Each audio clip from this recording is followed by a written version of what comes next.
Greetings and welcome to What's Wrong with Wolfie. My name is Jason, and this week I sat down with Retro Faith and we discussed all things retro video games.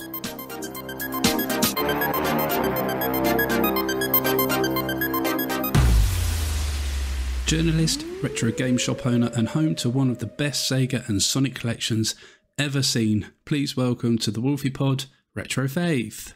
Yay! Woohoo! Hello, Faith. Hello, how you doing?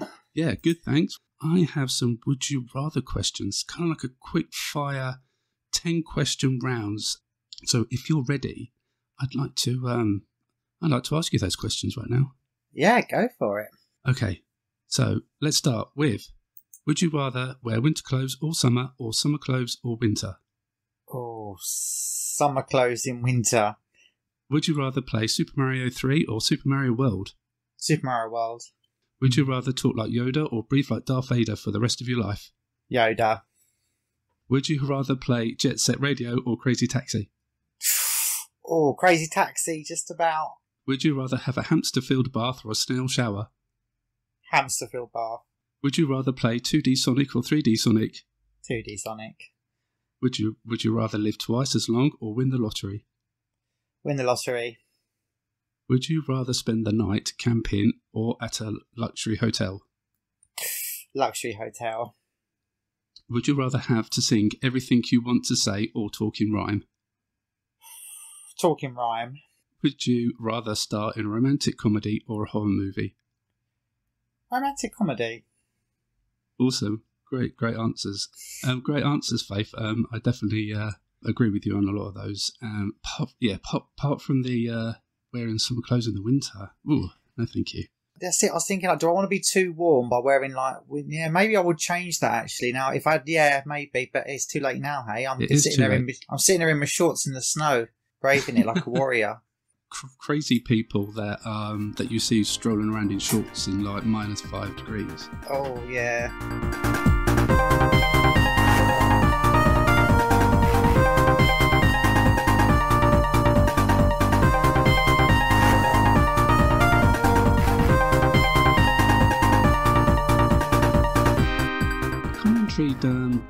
Where did video gaming start for you? Well, I first played video games back in the 80s when I was very, very young, but not really nostalgic or much memories there. But we had like a Pong machine, and my elder brother had a Commodore 64. But I was very young. We're talking like 4, 5, 6 years old.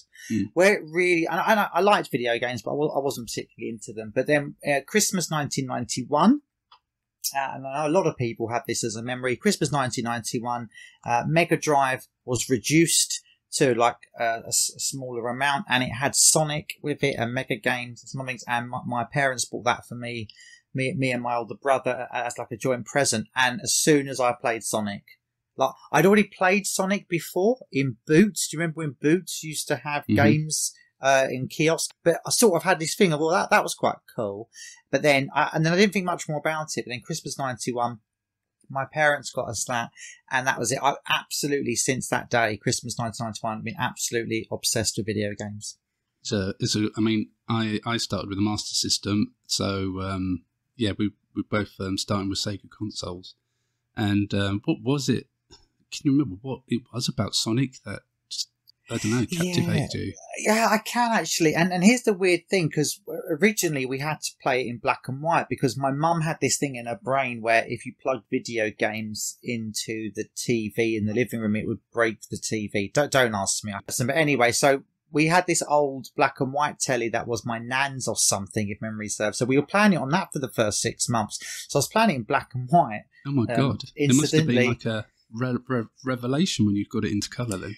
Well, that's it, yeah. So I didn't care. Neither did my brother. Like he really liked the Super Hang-On, and I liked he liked Super Hang-On and the World Cup Italia '90, and I liked Columns and Sonic. So we were both very happy with what we had. But yeah, even playing black and white, it was something about it. Was just I'd obviously had experience with video games. I'm sure you know from like 8-bit computers and things like that. They were very clunky.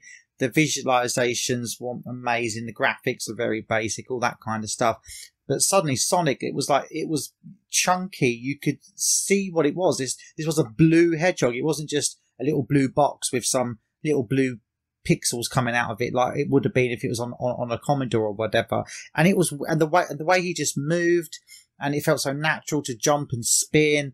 And the level design was amazing. It wasn't too hard, but it wasn't too easy. And the special stages were different. It just, everything about it just screamed at me, you love this. And it's hard to pinpoint why. I think, it kind of defined what I wanted to do from then on. And then moving a little bit on from that, it really inspired me to want to be like reading the magazines and trying to get as many games as I could. And it's hard to pinpoint exactly what it was. I think it was the speed. I know that's a really generic answer, but before, video games were very clunky. Even Mario and stuff was a little bit clunky. And seeing this smooth little character that was cool and different and like nothing you'd ever seen before, just moving around, and it was so natural. Just grabbed me. Yeah. I pretty much agree with you on that. Sonic captivated me in all the same ways, and the music, the soundtrack as well, was just spot on. And I could always be found humming a tune or whatever after I'd finished playing. You like Nintendo as well, though, don't you, Faith? Oh, I know. I'm a huge Nintendo fan. I speedrun Mario. Trying to speedrun Mario, I might say. Yeah, I love Mario 64, one of my favourite games of all time. Donkey Kong Country, I play that an awful lot. I do like Nintendo platformers. I really am a fan of Nintendo.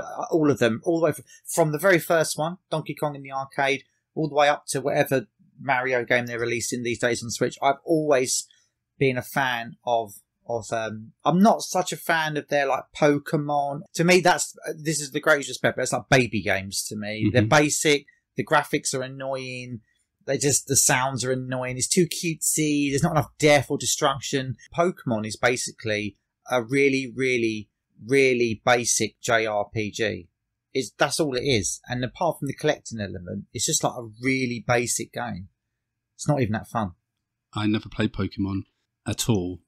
From the moment it came out until my sons got into Pokemon Go. So I started playing Pokemon Go with them, and that was fine, that was cool. But then they were getting the Pokemon games on the 3DS at the time, so I jumped in with intrigue on what it is, and I actually quite enjoyed it, but in a way that I think, like you were saying about the collecting aspect of Pokemon, is I always had that opinion as well of like Pokemon is just like you just go around and complete the Pokédex and collect the monsters, and that's about it. But I did find a little bit of a struggle where you have to have certain types that are stronger against other types. I think more in the battle mechanics of Pokemon can be a bit more challenging, or maybe that's just my old brain. I don't know.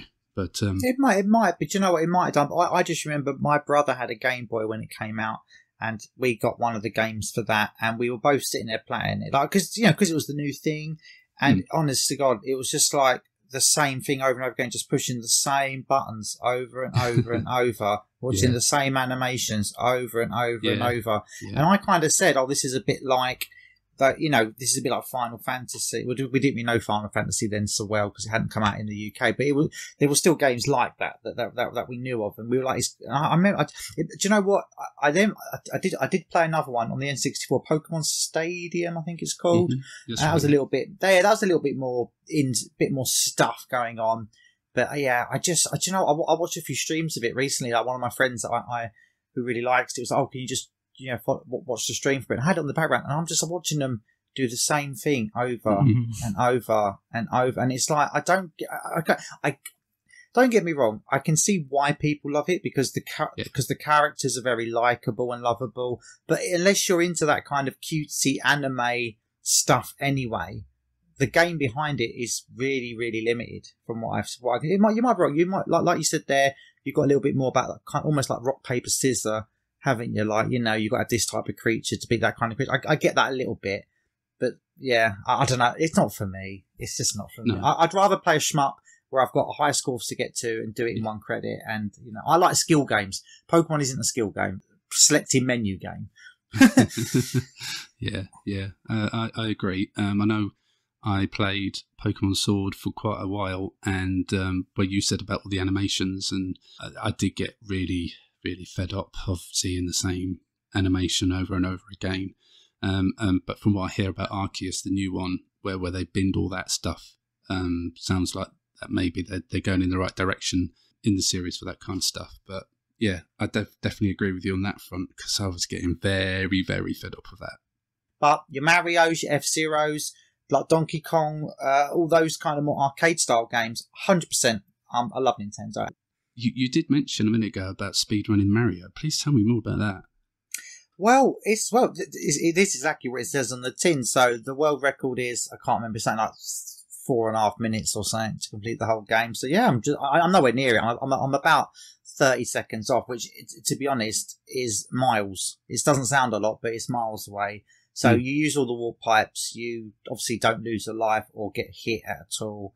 You don't stop for coins. You don't stop to defeat enemies. You don't stop to find the little secret pipes that lead to coins. You literally just use every shortcut you can, and you try to use as many of the glitches that you can as possible.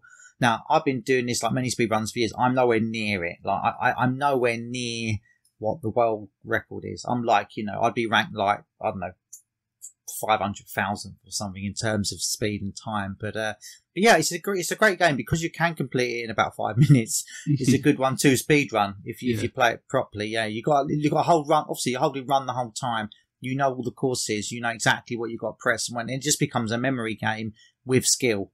Yeah. But yeah, I also speedrun Sonic, but again, I'm quite far off of that one. I kind of fell off the pace of that, where they changed the emulation and stuff now, and it's like, well, hold on a minute, I'm used to doing this on an actual Mega Drive, and the times on the actual Mega Drive are like, it's impossible to get near now what the emulation people can do. It's just impossible. So I'm not a speed runner. Like I'm not one of these people that, would ever win at a game in speedrunning or be the best in the world or anything. But I like it. I enjoy it. It's the same with things like Street Fighter. Like I will try and complete. I now can sit and complete Street Fighter 2 on the hardest difficulty setting, beating every character in under 8 seconds. Like every round under 8 seconds. That's Jesus. like the quickest you can. Yeah, it's like Wow. you got to get a little bit of luck that the computer kind of stalls itself.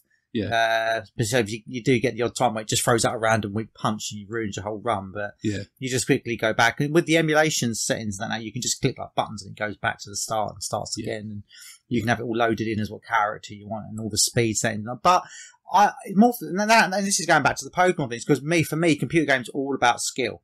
Yeah. Like it's all about how quickly, top score, beating my opponent, winning those bouts, completing it with one life. And for me, but for other people, it's the opposite. And they love things like Pokemon and JRPGs because it is slow paced. I don't care about story. Anyone that says this game's got a great story, I'm just like, shut up, go and watch a proper film. I don't care if Chrono Cross or whatever's got a great story and that's why they're re-releasing it and blah. I could not care less about stories in video games because they're always really, really poor.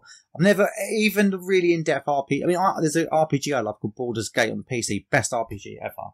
I'd argue that's till the cows come home. And even though the story's really in-depth and they've made novels of it and everything, it's still it's still a computer game story. It's really generic. It doesn't get any deeper. You don't believe in these characters. You don't love them. It's not like a new film that's come out and you care about the characters. So really, just see what I mean. It's just...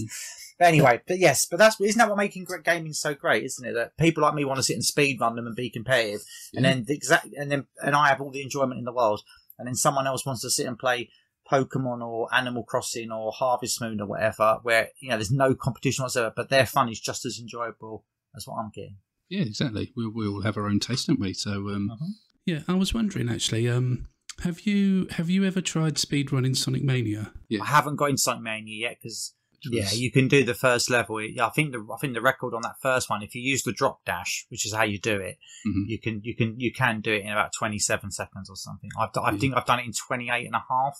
On Sonic Mania. I've played the game obviously and completed it all, but yeah, when it comes to speedrun, I was like, do you know what? My hands hurt, and I've got enough on my plate trying to like type and play games and stuff for review and all this, and I'm just like, do I want to take on another game that Street Fighter as well? I used to play Street Fighter competitively, but I had to stop because my hands. The doctors are like, why are your hands so busted up? Like, are you a builder? And I'm just like, no, I play competitively like Street Fighter in arcades in Trocadero in London. Yeah. They're just like, what?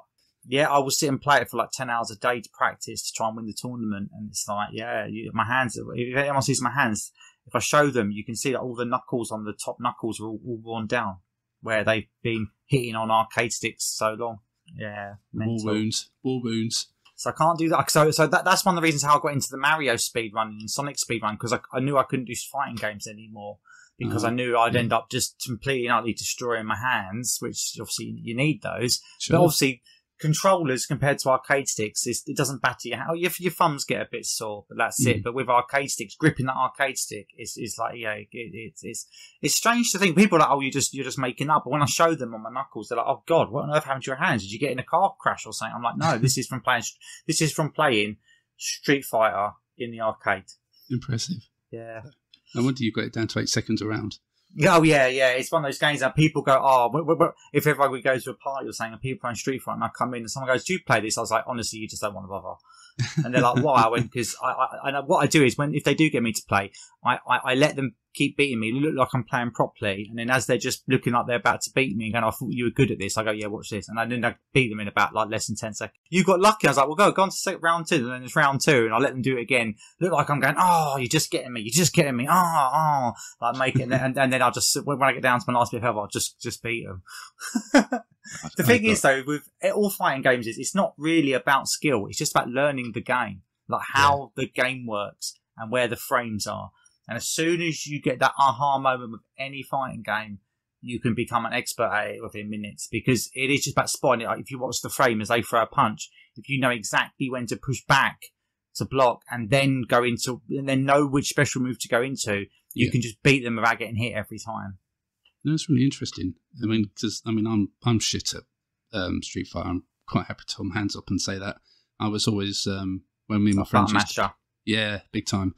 When me and my friends used to play it when I was a kid on the SNES, and I was always the kid that would lose because I couldn't keep up with them. Like they were too fast, and they managed to be able to pull off those moves where I was struggling to pull off a Proxy Hadouken, and by the time I managed to pull one off, I was on the floor. So, Faith, you have quite an extensive collection of video games. Is that fair to say?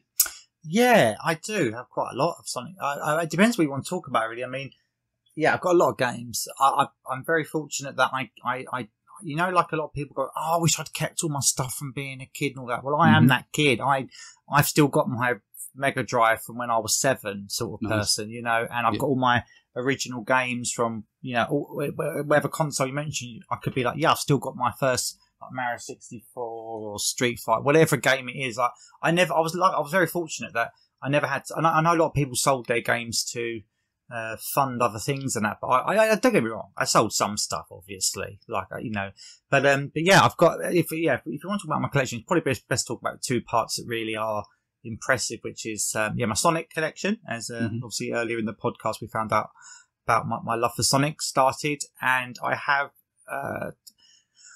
I think I need to recount it, but I think it's over 450 different Sonic game variants now from around the world. That's crazy. Just Sonic. Sonic Team. So that includes things like Nights into Dreams and other Sonic-related games. Basically, my rule is, if Sonic's in it or Sonic's on the box, it counts as a Sonic game. So there's plenty of games that kind of things like, you know, like P.O.P.O. Pop Fever and stuff, which is made by Sonic Team, so Sonic's on the box. It's very loose, but basically it's about 95% of it is Sonic games, and I think it is now over 450 different variants from around the world, and we think it's the people that are into it think it's the most complete collection in the world now. Not the biggest Sonic collection, because there are people that buy all that tat, like they'll buy every pencil and every ruler and every Christmas decorations and blah, because everyone's going, your Sonic collection's not that good. Like, and then they point to these other people, like the Sonic Retro Collector guy or whatever, and he's got something stupid like 20,000 Sonic items. When I've said to that guy, but let's see your game collection, you see a snap of it and it's really poor. Not poor, but it's like, you know, he's just got the main games and one version of it, whereas I've got 14 versions of Sonic the Hedgehog 1. That's so many I found from around the world, all different looking, like all the box art different. I mean, so I'm never going to have the biggest Sonic collection, but we think people in the collection circles think I have the most complete Sonic game collection in the world. Well, that's really what it's all about, though, isn't it? The games, yeah. I can't stand all that kind of plushies. And don't get me wrong. I don't get me wrong though. For my birthdays and Christmas, obviously because I love Sonic, people will buy me loads of that stuff. So I've got lots of plushies. I've got pops, and I've got calendars, and I've got pencil cases. I've got lots of stuff like that, but I never buy any of that stuff myself. All from throughout the years, presents from people. Yeah. What do you think is your most favourite Sonic variation that you own? Definitely my Sonic and Knuckles Mega Drive box bundle from France. Oh, okay. Why that one in particular? What was different about that one to the one we got? Well, there wasn't a Sonic and Knuckles box bundle in the UK, so it's special because it took me 20 years to track one down. And the Sonic and Knuckles logo, the artwork, that logo of Sonic and Knuckles, like kind of in like shadow format, it just it screams at me. I want it, and it's basically got that logo, that Sonic and Knuckles sort of elliptical logo, massive on the Mega Drive box, and it's just so cool. So that's probably my favorite. But my actual favorite, I don't know though. That it changes very regularly. If there's a few I really really like, and I wouldn't ever want to be parted with, but probably that one. If someone says to me you can only keep one item from your Sonic collection, I'd grab that box set straight away. When you look at your collection, is there like a worst section of it that you don't particularly like? Easy. There was in Australia they released the Sega. In Australia Sega was released under what's called Aussie Soft, and it is renowned for being really poor quality, like really thin boxes. The manuals are all black and white and on really rough paper, and the cart labels are really rough and peeling and everything. They look like bootlegs, but they are official Sega carts, and they've got these horrible black boxes where all of the artwork is black, and then all they've done is on a little tiny box on the front of the Mega Drive box or the Master System box is put the actual game art really small on it. And then it's got this horrible like silver writing, and it looks really tacky, like 90s tacky. And obviously I've collected loads of those, and every time I look at them I'm just like, oh, they're so horrible. They're so horrible to look at. They're awful. They do look like, a lot of people when they see them go, these Sonic bootlegs, you collect them? And I'm like, no, they're actually real Sega games. Another one of those mysterious Sega decisions. Yeah, well, we know why, because obviously now with the World Wide Web, we spoke to loads of people that worked at Aussie Soft, and they said, John, it was Sega it wasn't that they wasn't supportive, it's just that they left them to their own devices. There wasn't a proper distribution channel. So whereas like America and Japan and Europe had proper distributions with proper factories printing stuff out, the Aussie Soft people have told us there were times when just to get the game out, they'd be using like like an old style bubble jet printer and stuff. They were literally using things like that to get the games out because Sega just hadn't set up like a factory for them to get like stuff mass produced. So they were literally printing them off of bubble jet printers and putting them in Sega boxes. Wow, that's crazy. Yeah. And like when we think about your collection, is that Mega Drive your most expensive item that's in there, or is there something? Oh God, no! I've got some Sonic games where we only know. There's one called Sonic 2 in 1 on the Game Gear where we only know of about 15 in existence in the world. Now the game itself, the actual cartridge, isn't that rare because it was sold in a Game Gear bundle with just the cart and the manual. So the cart and the manual is all over eBay. It's not common, but it's not rare. But to get it in an actual Game Gear box, there were so few released that I'm one of only people. We only know 15 people around the world who got the box for it, and that's ridiculous money now. Also got Sonic Blast on the Game Gear UK version, very rare. A few other, to be fair, my most expensive ones are mainly Game Gear, but I've also got some bits that one hasn't sold for such a long time. We don't know. I've got a few really odd items, like I've got like a Sonic and Knuckles camera and a purse from 1994 when the game came out, and I was hoovering up little bits and pieces for it. And like one hasn't sold on eBay for like 15 years, so like no one knows what they're worth. I've got other things as well that are just like we can't put a price on it because it's like they just never come up. So people would estimate. But to be fair, I hate these conversations. I love talking about my Sonic collection, but I hate these conversations about money because a lot of people are like, people offer me all the time. I've had 3 people this year offer me money for my Sonic collection. from I've had a guy from Japan and 2 people in the UK, and they're also very well known collectors who've got vast amounts of money to spend on it. And I have to, it's like no amount of money is going to get this out of my hand. When I die, this is all going to Sega, going to Sega HQ in UK to be in the museum. This isn't. This is a museum of Sonic. This isn't for me to make. So a lot of people are like, what's it worth? What's it worth? And I'm like, I don't know. I always say that. Then they're not offering you a certain sum of money. They're just asking how much you want for it. No, these people want it. They because they know the work that's gone into it. I started collecting this seriously around the turn of the century. So it's 20 years of research. Like when people go, oh, have you heard about this variant? I saw it on this website, and I look at it and go, I wrote that website. Where do you think they get the information from for those websites? Me. That's why I get this a lot with collectors that are like, oh, I've got this variant, I saw it in this website, blah blah blah blah blah, and they're telling me all about it, right? And then I just look at it and go, yeah, I wrote that article for that website, so yeah, I know all about it because I researched it. I did, that's what's great about it is because I know that then people are using that information, which we've all collected. Not just me, there's other people out there as well. But it's nice to know that the information gets used and people can find it. And these people that they want to buy off me. They want to buy my collection off me because they know the value in there, and we're not just talking like eBay sold listings monetary value.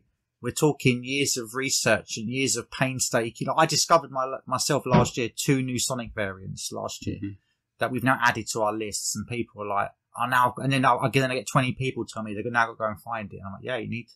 I mean, it must be quite flattering a little bit that these people are getting in touch with you to try and buy it off you, but it is, and they have offered good money. I'm not going to say because it's not right. But we're not talking they're offering £1,000. Put it that way. We're talking tens of to have it. But it's like to me, but it's not about the money. This is my life. It's my life's work, and I've always said I'll keep building on it and keep building on it. And when I pass away in however many years' time, maybe it would go to like one of those computer museums or something, or like if Sega want it, maybe go and sit in the Sega HQ in the foyer as a momentum to me, because Sega have asked me a few times about stuff like, do you have information on this release? We like, that's quite interesting. That must be quite fun for you to have Sega phone you. They know who I am, but they also don't like me because they know I'm so. Do you know why? It's because I'm very old school Sega, and the new school Sega people don't like me. They're all like in their 20s and that, and right. They don't get it. Is what I say. And do you know what a lot of it is like when not just Sonic but other Sega stuff, and it's like it's not because they don't know all that, they're not passionate, but for them it's just a job now. They just work at Sega as X person or Y person. They don't really care about Sega. So I think I come across as just way too overwhelming for them whenever I speak to them, because I wanted to go on their stream. Sega do like the official Sega UK people do this stream, and I've talked to quite a few of those people, but they tend to not. But they haven't invited me on yet. But they know who I am. I'll tell you what, the only claim to fame I've got is Sega worldwide Twitter has like 5 million followers or something, and they only follow 300 and something people, and I'm one of those people. Oh, there you go.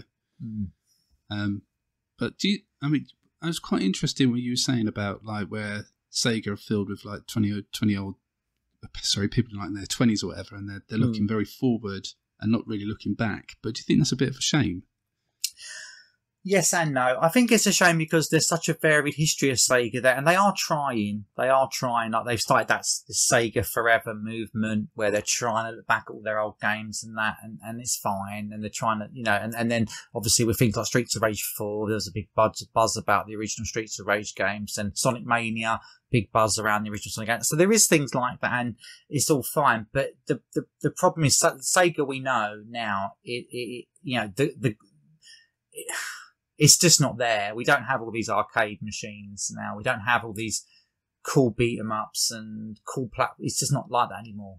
They can barely get a good Sonic game out. But most of their sort of top games, if you like, are these kind of JRPG sort of games, like Yakuza and stuff, which is fine, great games. But it's not the Sega that we know. The idea of Sega like releasing an Outrun game or something like that's not going to happen now. That's not Sega anymore. It's not the Sega I know. For me, that Sega sort of went away with the Dreamcast. Yeah. Sort of about 2005, 2006, when the Dreamcast was proper gone. The last few games are trickling out of it. That's, for me, when Sega. But it's fine. I don't begrudge it. I still buy Sega games. I love the Monkey Ball games, the remakes they did recently. I love Sonic Mania, obviously. That's one of the best games I've ever played. I'm just looking at things now. Like the Streets of Rage 4, they obviously licensed that out to .emu. That's great. And then they've got other games that come out so it's Sega in a good space, but it's a different company now. It's the same with like Namco and Activision and all these companies. They're not the companies we knew. We'll move on a little bit in a minute, but I'm just intrigued on your thoughts on Sonic Mania, because like when it was a release, when I saw the trailers, I couldn't believe it. I was like, oh my god, they're actually doing this. They're actually finally abandoning the 2D for this, going back to what Sonic's about, the 2D side platforming levels and everything. And I was so excited for the game, and when it came out, I was all over it, and it was brilliant. And then when I heard on how well it sold, I was like, great, we're definitely going to get a sequel. But Sega must realise now that there's an appetite, there's a market still for like old school 2D Sonic, but they haven't really done anything about that. Is that quite frustrating to you? I tell you, I mean, just before Sonic Mania, the only other 2D Sonic game I had was Sonic 4, which we all obliterate from my memories for various reasons. That it's just the weirdest 2D. But anyway, when it came out, was it 2017? Wasn't it? Now it came out, and then there's the Mania Plus or whatever it was. The Encore came out about 18 months later. I would have thought by now we'd have had something, but I think it's coming, and I'll tell you why. Christian Whitehead, who did that Sonic Mania game, his team, Headcanon, they're finishing up Forgotten Planet 2, which is very much a spiritual successor, homage to Sonic, if you've ever played it. It's called, is it Forbidden Planet or Forgotten Planet? It's not Forbidden Planet, that's a really old film by John LaRue. It's called Freedom Planet. Sorry, Freedom Planet, not Forgotten Planet. Sorry, I'm mixing up an old animation film I like, which I recommend, with a really good game that I also recommend. Freedom Planet. So if you ever played that, it's got anthropomorphic characters that look like Sonic characters. They look like they could have walked out of a Sonic game, like bunnies and stuff and that. And they're like they look like they could have been part of Team Chaotix, to be honest, especially the lizard girl who glides like Knuckles. Anyway, I won't get into that game, but they're working on that at the moment, and I personally think Sega have already, from what I've heard behind the scenes, not behind the scenes, I don't know anything behind the scenes, but just from talking to people in the industry with the job I do, I think it won't be long. I think what they're waiting to get movie 2 out, Sonic movie 2 out of the way, and they're waiting to get more, they'll probably try and get that Sonic Frontiers a bit further down the line. I think it's coming. I think Sega know. Especially, you hit the nail on the head. That was a surprise sleeper hit for Sega, Sonic Mania. It was a love letter to the fans. They were probably only expecting to sell like, I don't know, 100,000 or something, but it sold millions, and they would be stupid to sleep on it. But I think they'll do what they did with that one. They'll let Mr. Christian Whitehead deal with it. I think he's probably just told them, look, I've committed to this Freedom Planet 2, which is going to be amazing when that comes out. And probably after that, they'll start hitting on that. I mean, hopefully they just use the same game engine, that retro engine that's developed. It'll just, all they need to do is do exactly what they've done before. Grab a load of the best Sonic levels and just remake them. Just do you know what? Just give us Sonic Mania 2 and nobody will complain. No. I mean, I've been replaying Sonic Generations. That's a good one. A little bit on the Xbox the last couple of weeks, and that's been great to go back to and see some of the older levels from different Sonic games remade in that engine. And I'd like to see that again. I like that game, Sonic. I think that's probably, I know everyone sort of likes the Sonic Adventure games and all that, and that's fine, but I think that's the best 3D Sonic game. Yeah, definitely. I definitely agree with you on that one, especially just as it's still fresh in my mind. I've got, like I'm sure a lot of other people, like mixed feelings on the 3D games, but I don't mind the 3D in Generations. It's good. It's pretty good. Yeah, it is good. It is a good game. There is lots of good. I think the problem with the 3D games is it's almost like the joke of every other one's good, isn't it? Yeah. Yeah, that's exactly what I was going to say. It's a bit like Star Trek movies. Every other one's supposed to be brilliant, and it is true because some of them are absolutely shocking. Them Sonic 3D, especially the Wii ones and the new one, Sonic Forces. That was it's not even new, is it? That's now like 4 or 5 years old. So. Yeah. But Sonic Frontiers, I know we've only seen a very, very, very slight few clips of it here and there, but I tell you what, a big open world Sonic game, as long as they stick to Sonic's roots and don't try to make it like a Zelda game or a traditional open world game, and they do just let you jump around, and badniks keep appearing as you kill them, so you can keep bopping and going around and running around and all that. I think it could really work. Yeah, I think it could actually. If like you say, they don't overthink it.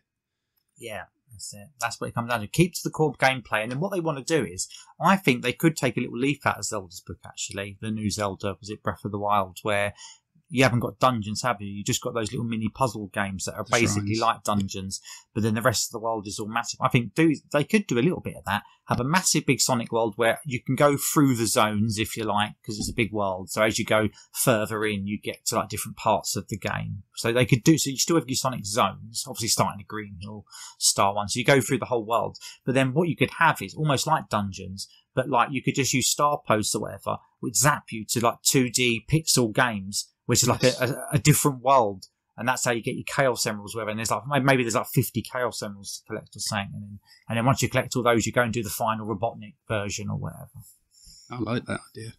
I like that idea. Let's hope they do something different and fresh. They don't know what they're going to do. They're going to have Sonic have all these stupid abilities, and they're going to have Tails in it somehow, and they're going to have you playing as the Big the Cat. Exactly, you just said exactly what films. If they don't overthink it and just make a really fun 3D Sonic game, they can do it. But we know what's going to happen. They're going to add in avatar characters. You can play as, you can build your own Sonic character and all this. Do you know that's all coming? You know that's what they're going to do. Sonic Colors is probably deemed one of the better recent Sonic games, but I mean it still does have its faults. Oh, it does. You talk about the new one on the Switch that came out. Yeah, that I liked the one on the Wii. I thought it was quite cool, but you're right. All the gimmicks do you know what? If they had just taken out all those gimmicks and just made it a game like it was, just jumping around platformers, collecting stuff and that, and having bosses, whatever, it would have been fine. But they added in all these, the wisp things, wasn't it? Where it's a tunnel where you get to become a submarine or all this, or you get to become a magnet and all this weird stuff. And it's like, this is just stopping me from enjoying a half decent Sonic game. Yeah, because they got all the other bits kind of right. But then, all those kind of with the wisps and the abilities just really took you out. Yeah. Took you out of the game, unfortunately. Now, Faith, we asked you to pick a game to discuss on the pod, and I'm very excited to talk about the game that you chose. So please, can you put our listeners out of their misery and reveal your game choice, please? I'm taking 2 cartridges because they are the same game. I'm taking Sonic the Hedgehog 3, or Sonic 3, and Sonic and Knuckles combined to make Sonic 3 and Knuckles.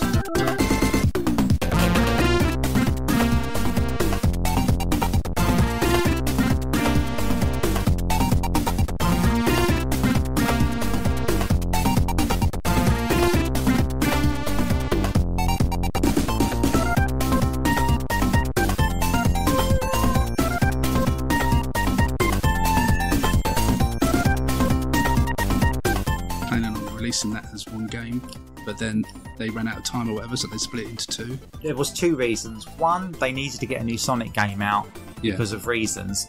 Secondly, when they went to make it and they realised how big the levels was, it was going to be more expensive to make a 1 cartridge with it all on than it would be just to split it into 2 and do that lock-on thing. Although you end up buying 2 cartridges for like 80 quid or whatever, apparently the technology just wasn't there to fit it all onto 1 cartridge. It is the biggest 16-bit game when you combine them. Okay, but so why Sonic? Why this Sonic and not Sonic 1 or 2? Tell you why, because of Knuckles. He's my favourite character any video game. And actually, Knuckles is the only character I will buy the little statues for and stupid nonsense that Sega produced. And I just love what it is with Knuckles is Sonic was already a cool character with all the moves, and Tails could fly, and they had to mix it up, and they already were kind of confused whether he was going to be a bad guy or playable or not. So when they split the cartridges and they realised, you know what, let's make this guy playable. He's just so different. Like, he's got the gliding like from Bubsy the Bodcat. He's got climbing walls a bit like sort of Mega Man-y kind of things like that. And there's just so much going on with him as a character. And he's aggressive. And he's got those cool dreadlocks. And no, because I obviously played Sonic 3 when it first came out. And I always thought Knuckles being a bad guy was pretty cool. And then when it was like, no, now you can play as him in all those levels. And I'll tell you why that particular cartridge, if we get away from the characters and get to the actual games, playing the games on their own is one thing, but when you combine them together, there is so much to do in those worlds, and every level is different because depending on whether you're playing a Sonic, Tails or Knuckles, the level plays completely different with different routes. Like Tails, you'll end up going the top route because you're flying, and Sonic, you'll take the speedy route with all the spins and barrels and all this stuff going on. And when you're Knuckles, you tend to like break down walls and find these secret paths to climb up through and all this sort of stuff. And the levels are so vast. Like, people will say, what's the best 16-bit platformer? And a lot of them will point to Mario World. But the problem with Mario World is so many of the levels, while there's lots of them, so many of them are really short. Like, literally, you can complete them in about 5 seconds. So there's but with Sonic and Knuckles, sorry, Sonic 3 and Knuckles, especially together, just the sheer size of them. And when we've spoke to the artists and the programmers now who made those games, that they talk of the difficulty of trying to fit everything into the cartridge, and that's what caused the split. So I just think it's a special release. It's the first time that there was an add-on pack for a console game, so it's got that sort of history to it. It's also the kind of the wonderment. I remember being 10 years old in 1994. We just had Sonic 3 in February. That was mad enough because that's a big game on its own, with Super Sonic and all this and Tails and everything. And but it did feel a bit like just like an upscale of Sonic 2. And then when a couple of months later they said, oh, and by the way, there's a second part to this game, and Knuckles is now going to be a playable character. Like, I just like, excuse my French, I just like shit my pants. I was just like, oh my god, like, I already love Knuckles as the bad guy. Now I get to play as him. I was almost disappointed that he was a good guy, not still a bad guy. So I thought when we're reading about it all through the summer, because it came out in October 94, so we had February 94, Sonic 3. Obviously, I completed that weekend it came out. Still playing it. Kept playing it. And I didn't get Sonic and Knuckles until the Christmas 94. And it was just like, reading in so many magazines. And all the people in the magazines were like this lock-on thing. Because at first, people thought it was going to be just like a new Sonic game, like Sonic 4. So, called Sonic and Knuckles, but it's just like the next stage of the story. But when the details started to emerge about that summer, that there's going to be this weird way of connecting the two in the magazine. Because back then you didn't have the internet, so like there wasn't like loads and loads of people with loads of information to show you, and everything gets spoiled. This was just what the magazines had. So you get like a snippet of like rumour in the news section. And when it came out and we saw it in that box, it was just incredible. And I just think it's not the best 16-bit game, but I think it's special just for those reasons. I've got great memories of getting that, and the one, like you say, the wonderment of being able to put that Sonic 3 cartridge onto the Sonic and Knuckles cartridge, and then seeing the effect that it had on the game, and it was great. And I think as well that they managed to do it for Sonic 2 as well. Well, yeah. I mean, yeah, so you could, you plug in Sonic 2 and you can fly around as Knuckles in Sonic 2.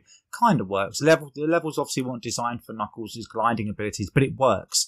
Now, the reason why they didn't do Sonic 1, and a lot of people say it's because of the game engine, it was nothing to do with that. We now know that they just run out of time and they had to get this Sonic and Knuckles out before Christmas. So they needed it out for like October, November to hit the Christmas shelves. If they tried to program Knuckles in Sonic 1 as well, it would have taken them over. So they ended up, anyone that's sort of interested, if you plug the Sonic, so you plug Sonic 3 in, you get Knuckles in Sonic 3 and the bigger game. You plug Sonic 2 into it, you get Knuckles in Sonic 2. You plug Sonic 1 into it, you get this big blue sphere games. Anyone that's played Sonic 3 and Knuckles will know the special stages of these pseudo 3D planets that you've got to collect all the blue spheres on. There was basically something like, I've got my record somewhere, but you can, if you keep playing it through, there's 35,000 of them I played myself up to about number 700 and something and just stopped playing because people were like, this is insane. You're not going to play them all. Those levels do my eyes in now in my old age. They are hard. They are hard.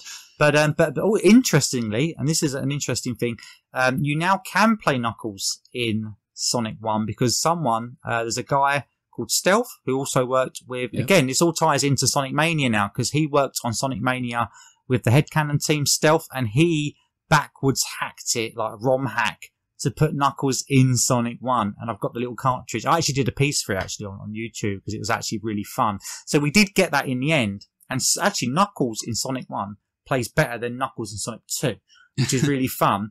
Yeah. But then the last point, again, why I think this is so interesting is if you plug any Sega Mega Drive cart into it, you get one of those special stage levels. Yeah, but there's only so far I run a retro game business, so I've seen lots of Mega Drive games, and the only one that I've ever tried in it that didn't give us one was a couple of weird Accolade ones. They're the only ones that didn't do anything. Right. Still, for the day, cool. That's still quite an achievement, really. This is why I'm sort of my argument is that this game is special because of not just the technology involved with all the lock-on stuff, but just the amount of detail. I mean, they could have just left it as Sonic 3 works of it, and if you plug anything else into it, Sonic and Knuckles loads up, and no one would have batted an eyelid. But putting Knuckles in Sonic 2, then doing that Blue Sphere game in Sonic 1, and then opening it up enough so any cartridge you put in gives you a different Blue Sphere game.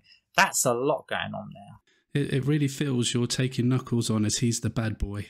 Yeah, I don't know what it's weird because obviously Sega's blue, Sonic and blue, it's all kind of mixed. But then Knuckles is red, like Nintendo. So maybe there's something like in the back of my mind, like some sort of weird. You do actually like Nintendo. Yeah. As I'm sitting here talking to you, on top of my computer, I got a little Knuckles figure. You know, this is how much. And you know, I got a Knuckles print off some artist. And like, it literally is. It's just something about that character. I can't. You know, when just really something visually just really appeals to you. And you can't really point to why, and you don't really need to have a reason. But as soon as I saw Knuckles in Sonic 3, even as a bad guy, and the music he has, you know, the music's cool and everything, and I just thought, I love that character. It just, everything about him, you know. Yeah. But thinking about the actual Sonic game, like you say, it was quite similar to Sonic 2, but Sonic still had his own kind of look to him for Sonic 3 that was slightly different, but what I really liked about Sonic 3 was the way in which they joined the zones together. Whereas with Sonic 1 and 2, you had the intro splash screen with what zone you was going to start in, and then you just started at the beginning of that level. Whereas in Sonic 3, they made the effort to try and carry the story over, and to try and blend the zones into each other. I think that was probably one of the other biggest things I really appreciated about that game. It really was, and then like the best example of that is when in like Carnival Zone in Sonic 3, where right at the end you do the big electric boss thing, and then you jump in the cannon at the end, and it goes click click click click click, and it spins you off massively in a big gust of dust and everything. And then the next level is Ice Cap, and you see the exact same angle that Sonic shot off at. He comes down at and hits that snowboard and goes, and all you're right. At the time in nowadays, that sort of thing in video games, we would just think, oh, that's cool, and you wouldn't think nothing of it. But in 1994, people were like freaking out, going, oh my god, this is the best thing I've ever seen, because it literally Sega, the detail in those in that whole game, Sonic 3 and Knuckles, the whole big thing, the detail, and like you say, it's like also just like, you know, things like when you defeat the Death Egg at the end of Sonic 3. Which is the 6th zone, and then if you've got the cartridge plugged in, you go straight into the first zone of Sonic and Knuckles with Mushroom Hill, and Tails is gliding you down, like the Death Egg's just blown up, he's caught you, and that's how the game ends. And then to start the next game, you're floating down into Mushroom Hill zone, and you're right, those sorts of connections are just like, it's really good, and you know, it's and everything about I think, you know, if I had to sum it up, I just think the size of the game, the level of detail, and just the love that was poured into it. That was when Sonic was at its absolute height. And Yuji Naka still doing the games, all the same team there doing all the artwork and everything. And it was just magic. It was Sega's best moments. Yeah, everything went downhill from 95 onwards. Yeah, and that's the frustrating part. They got it so right with Sonic 3 and Knuckles that after that we were all very excited to see what they would do next. The next thing was Sonic R.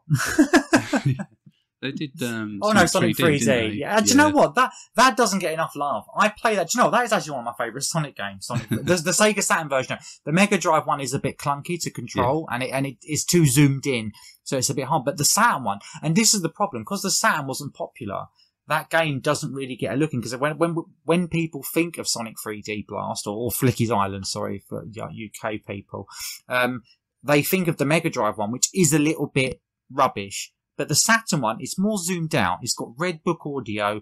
It's got animations in the backgrounds of it. And it's a real good game. And what annoys me with Sega is when they do their little Mega Drive compilations and stuff, they could quite easily just chuck in the Saturn one there instead of the Mega Drive one and make it a better experience. But they still keep doing that bloody Sega Saturn one. The Mega Drive one instead of the Sega Saturn. Oh, the Mega Drive collections. Yeah. I mean, all they have to do is say, hi, we're doing the Mega Drive collection, but just so you know, a little intro at the start of saying, a little message pops up, just so you know, this is the Sega Saturn version, which is far superior in almost every way. Yeah. But this is modern Sega. Like, we've got the Sonic collection. Origins. Quite happy there, just because of Sonic 3. Like, because Sonic 3 hasn't really been re-released for years, because I think mostly down to the soundtrack problems with the game. So to see that Sega are finally re-releasing Sonic 3 for a new generation of people, I'm quite happy that they're doing that. But I'm quite intrigued. Like, where do you stand on the soundtrack of Sonic 3? What's your opinion on that whole thing? Here's the thing. I prefer the soundtrack in Sonic and Knuckles, which is different. But here's the thing. A lot of people say, it's to do with this Michael Jackson problem, blah, blah, blah, blah, blah. Well, you know what? When we've actually researched it, people have actually noticed it's just 2 tracks that had some possible involvement with samples of possibly some Michael Jackson, possibly. No one really knows. Was he even paid for it? No one really knows. He distanced himself from the project soon after. Who really cares? Do you know what? They did release Sonic 3 on Sonic Mega Collection intact with the soundtrack. So they must have had to have paid someone royalties to whatever this problem is with the music. So they can do it. It's just whether or not they want to pay for it. Obviously, the other option is, with modern technology, you can just take those particular tracks. I think it's like 2 or 3 tracks, and half of them have some sort of sample on it or something, or Michael Jackson had some sort of copyright law over something, or it's not. Do you know what? It's really tenuous as well. So the problem with me, I'm always a bit apathetic to these kind of releases, because as someone that lives and breathes this every day and plays Sonic and Knuckles and Sonic 3 and Knuckles every week on my Mega Drive because I just love playing it, that, for me, it's just a bit of okay, they're re-releasing it on the Switch or PlayStation 4 or whatever. Okay. But for lots of people, as you say, the fact that Sonic 3 is getting a proper release again does actually mean something, because it is the one that is if I had to think objectively about it, it probably is the best Sonic game. Sonic 3. Now, before we go, Faith, I just have one more question for you. And that is, does that original design of Sonic the Hedgehog for the first movie still haunt you today? Well, I remember seeing it, and I thought at first, this is like, because Sega are pretty good at doing jokes, like Twitters and Facebook. They're normally pretty good at it. And I thought, when I very first saw it, my initial reaction, like the first 30 seconds of seeing the original, what Sonic looked like, my thought was, this is a joke on Sega, and they'd be like, only joking, the next day, here's what it really is going to be. Yeah. But they were like, no, that's the character, what's the problem? And everyone went, no! It was like the whole world in one big chorus went, no! Like, you heard everyone just go like, no, and then literally, I was in about a week later, luckily they went, we're going to go back, we're going to delay the film, and we're going to go back to the drawing board. Thank God they did. Yeah. Well, obviously, we would have ended up with another Mario Brothers film on our hands. What is all that about? Do you know what? It's so bad, it's good. A bit like Mortal Kombat, isn't it? It's so bad, it's good. I really want them to do a Killer Instinct film. And I would love that series. I know it's not the most popular fighting games, but I think that would be a good one as well. Well, Faith, thank you so much for agreeing to come on. It's been an absolute pleasure and very interesting conversation with you. So thank you. Thank you so much for for joining us. Can you tell the good listeners where they can find you? Yeah, sure. So I am a writer about video games, mostly retro stuff. So you can buy Fusion magazine, or you can buy Ninty Fresh now. Sign up with them. I also do work in several books and stuff which you might find on the way. Or if you're interested in me, like personally, and not necessarily in my work, I do stream on Twitch under Retro Faith Knuckles, yay. I've also got my own website which I put stuff on called retrofaith.net, where there's reviews of indie games, lots of news about new games for old consoles coming out. So like if there's a new Dreamcast game coming out or a new Game Boy game coming out on carts, I'll put all the news up there and try to get as many interviews with the people that are making them as possible. You mentioned about the books, and you've got a piece in the latest Lock On book, haven't you, from Lost in Colts? Oh, yeah. So, yeah, Lock On. So that's, I'm a big Dreamcast fan. We didn't get onto that, but, maybe another time to my Dreamcast journey. But yeah, so they asked me to do a bit. I've done a bit on Seaman, which is a very obscure game. And one of those games that everyone knows of, but again, when you talk to them about it, they go, but I never actually played it. I just saw the picture of Leonard Nimoy's face on a fish, and people were like, that's mad. But everyone seems to know what it is. But no one seems to. A bit like Sonic and Knuckles. Everyone knows what it is, but not a lot of people have actually bothered to sort of play it. Was Seaman only released in Japan? It was America as well. Oh, okay. And there's two versions. So the Americans got Leonard Nimoy, and in Japan, and I will never forgive myself not remembering the guy's name, but they got another famous actor guy on their version of it in Japan. It's very strange. I had to replay. I had it back. I've always been a big fan of importing games. So I played it way back when it first came out. But yeah, they asked me, can you do a piece on Seaman? We've got this great artist to do a what's the name? And I was like, yeah, sure. And so I did a piece on Seaman, and I tell you what, it's a strange game. It's a strange, game. But if you see it, if you actually complete it, you can actually complete it. It's not just like a what did you call those little things, a Tamagotchi on, crack is basically what it is. You have to speak to the fish through the microphone, don't you? And and it listens to what you say. It's really weird. You even say things like, what's your birthday? And it will go, well, you know my birthday because I was born on the day you hatched me, and stuff like that. And you're like, whoa, it's really weird. And then you got Leonard Nimoy, doing like a voiceover for the whole thing, which makes it even stranger. And I won't spoil it for people, but you see the evolution of the fish, and it's not just a fish. It turns into this amazing creature, but I don't want to spoil it because people should really play it, get themselves a microphone, burn a disc and play it. It's amazing. Yeah, I've got a Dreamcast with a GDEMU on it, so I do mean to pick up a microphone and get that downloaded onto it, because you do need it. Doesn't really work without the talking bit, sadly.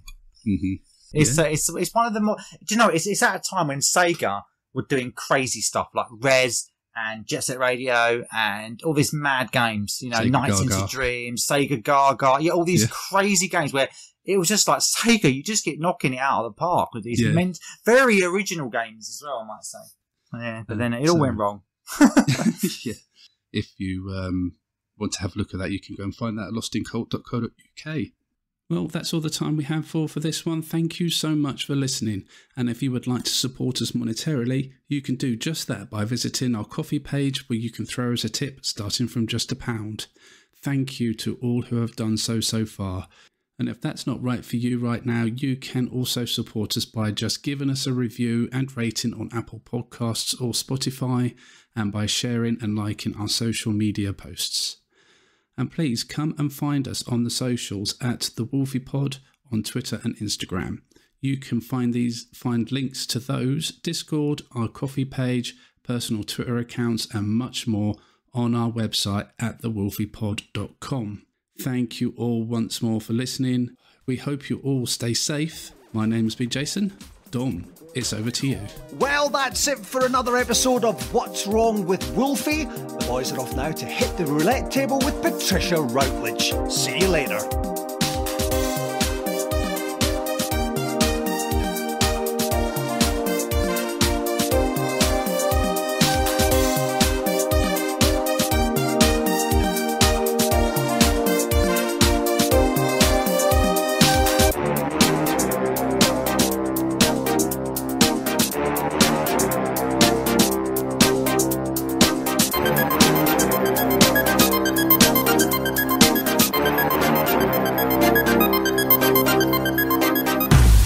now?